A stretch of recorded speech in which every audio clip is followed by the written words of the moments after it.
আসসালামু আলাইকুম বন্ধুরা, দেখো আম্মু শীতের দুপুরে গরম গরম পিঠা বানাচ্ছে।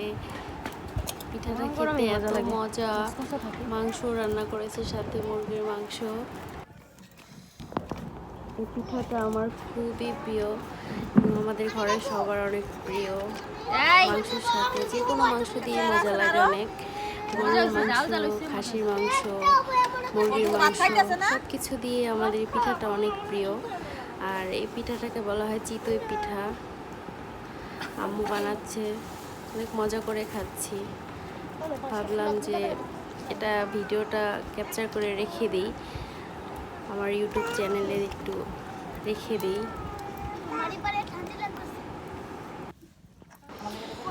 শীতের দুপুরে এত সুন্দর গরম গরম পিঠা খেতে কার না ভালো লাগে। আমার তো অনেক ভালো লাগছে। আর পরিবারের সবাই, ছোট বোন, বড় বোন, সবাই মিলে আমরা পিঠাটা খাচ্ছি। আবারও গ্রামে গিয়ে আম্মুকে বলবো এই পিঠাটা বানাতে। চুলার পাড়ে বসে গরম গরম পিঠা খেতে যে কি মজা, এটা না খেলে কেউ বুঝতে পারবে না, এত ভালো লাগে আমার কাছে।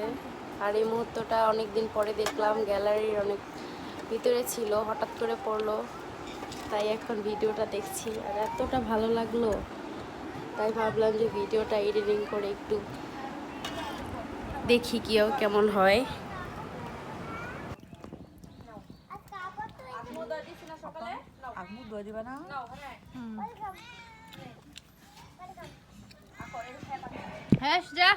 সুন্দর রোদও উঠেছিল, আবার রাত হলে অনেক কুয়াশা পড়ে। আম্মু রাতের বেলা অনেক পিঠা বানায় শীতের দিনে, খুব ভালো লাগে। আসলে যারা সব সময় শহরে থাকে, গ্রামের পরিবেশে গেলে এত ভালো লাগবে।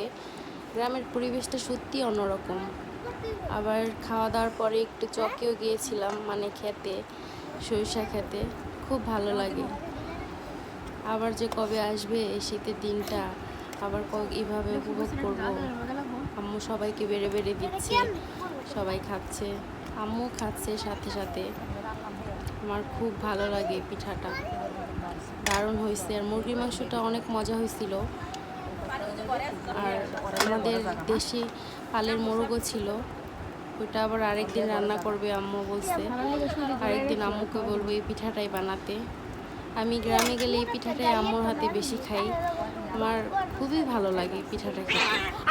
আবার এই পিঠাটা এই রসের ভিতরে ভেজায়, খেজুরের রসে, সকালবেলা এটা খেতে অনেক ভালো লাগে। আমরা সবাই খাচ্ছি।